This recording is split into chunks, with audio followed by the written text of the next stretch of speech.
the healthiest breakfast, but I sure do like them. Hi y'all, it's Kimberly here. It's a really beautiful Sunday morning, or I think it's around lunchtime, and it's in the 60s. I think it's gonna be probably in the 70s, probably high 70s, maybe even reaching the 80s. Except there's a little bit of dust picking up right now. It was perfectly, clear this morning, but I think we're gonna have a little dust today. But well, winner chicken dinner.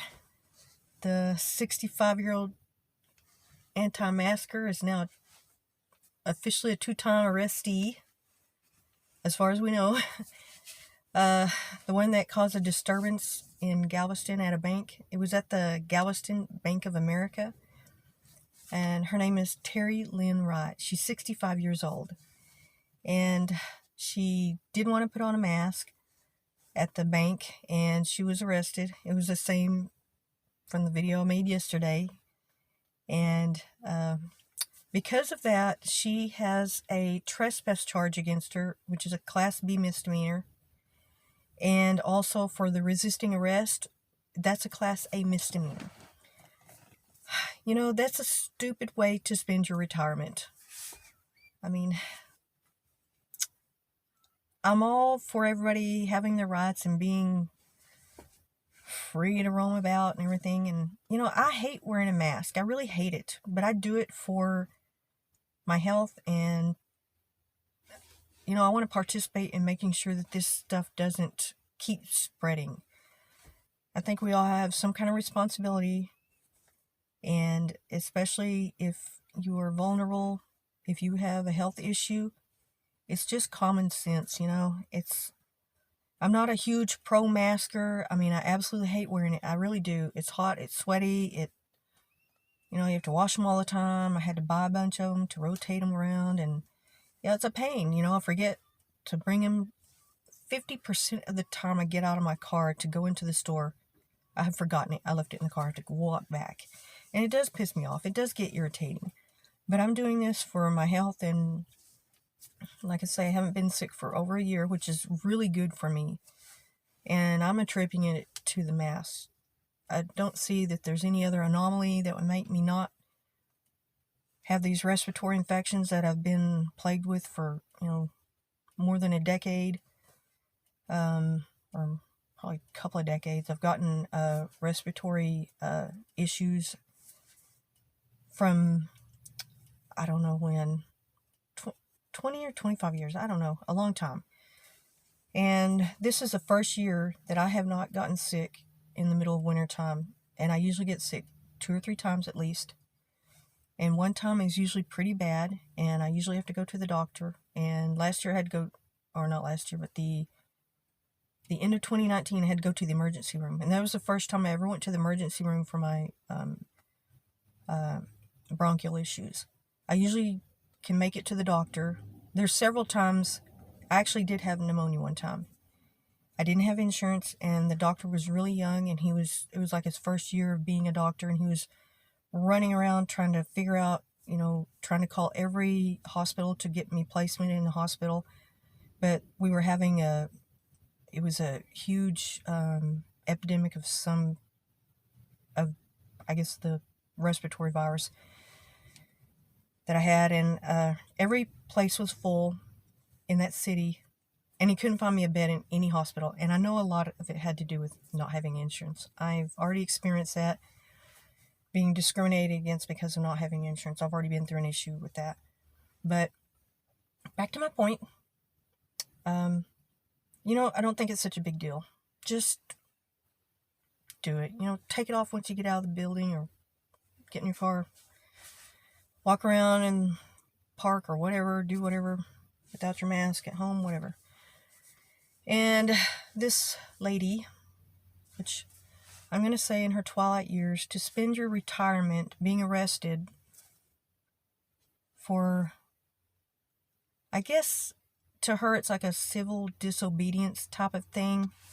But this is a major health crisis. What if people did this when there were tuberculosis outbreaks. If we had worn masks then or during the plague and other things, well, actually the plague was started by fleas, so that doesn't count. But there's other,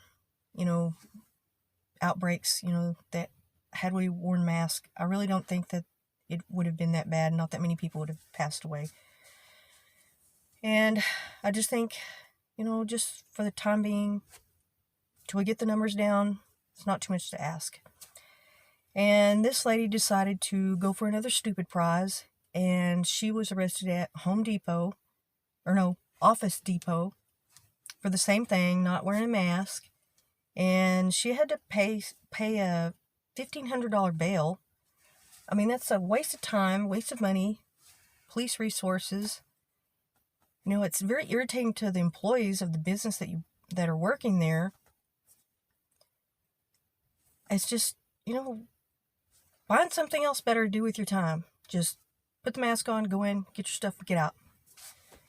I know it's so irritating, and I really don't like wearing them because it's hot and sweaty. And at first, I didn't wear it for a few months because I just didn't want to. That's just so stupid. I thought, that's not going to stop. But after I did wear it, and I did realize, after all this time, I haven't been sick. I have to say I'm attributing it to the mask. And I'm sure a lot of people out there disagree. You can have your own opinion. And I'm not knocking your right to your opinion. Say it. But, don't say it in the business where the people are working at. Don't cough on them. Don't possibly infect them because you could be asymptomatic.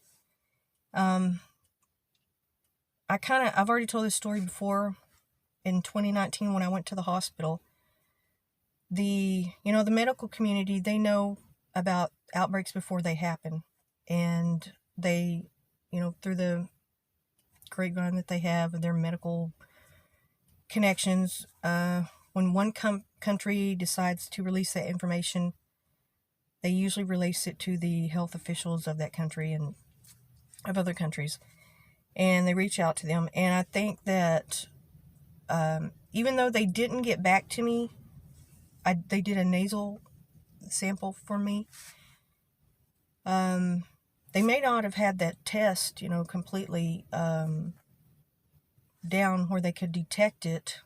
I don't know. And they never called me back, but they did say that they didn't know what it was, or, I didn't have the flu, I didn't have this or that. They didn't give me an exact diagnosis. So, I could have had it, and the antibiotics they gave me, I was very sick for about a month or so, and I had the after effects of coughing, and it was a really, really hard, it hit me really hard that time. And I had trouble breathing, and I just don't know if they didn't have the testing down. It hadn't even been released to the public, but when I went in there, their behavior was so strange. I kind of thought I was getting, the best medical care ever. I was like, is this what it's like to be at the emergency room? Because I had like 3 or 4 doctors and 2 or 3 nurses.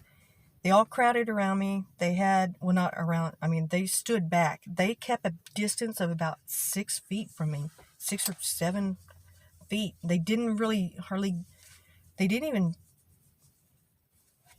really want to touch me or get near me. And they just kind of stood around, in front of me, far away, questioning me, asking me all kinds of questions. And I had always thought, I hear all these stories about going to the emergency room. It's so horrible. And you get treated so bad, and you got to wait forever. They took me in there immediately. I was having a coughing attack so bad I couldn't stand up straight, and I couldn't hardly breathe. And they immediately took me into the back behind the counter and put me in one of those little cubicle things by myself. And they made me put on a gown and a mask, and I think I put on gloves too. I don't remember, but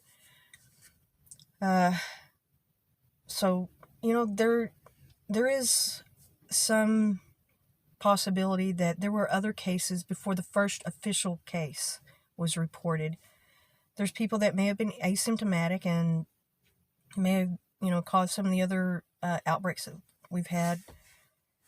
And it's amazing that they traced it back to that one lady. I think it was like in February when they officially announced it in the U.S. But you never know with something like that. And it could be the same thing now. There could be, I believe that they were saying that there's certain percentage of people that are asymptomatic and they're not feeling sick or anything, and they don't want to wear a mask, and then they can go around and spread it to other people. You know, and that'd be horrible if you spread it to one of your family members or your child or somebody dear to you and they don't survive this. You know, could you carry that on your conscience? And what if it, even if it's somebody you don't know and they have lifelong complications or don't make it through, don't get the treatment that they need, doesn't that bother your conscience? I mean, are you that sociopathic that you really don't care?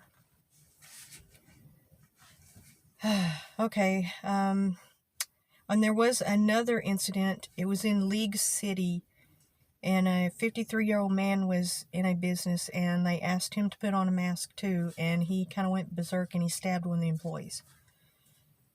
I think he ran off. There's a warrant for his arrest. You know, I think that was a bit of overreaction. You know, people are just getting a little too sensitive about this. I really believe that if the numbers keep going down, then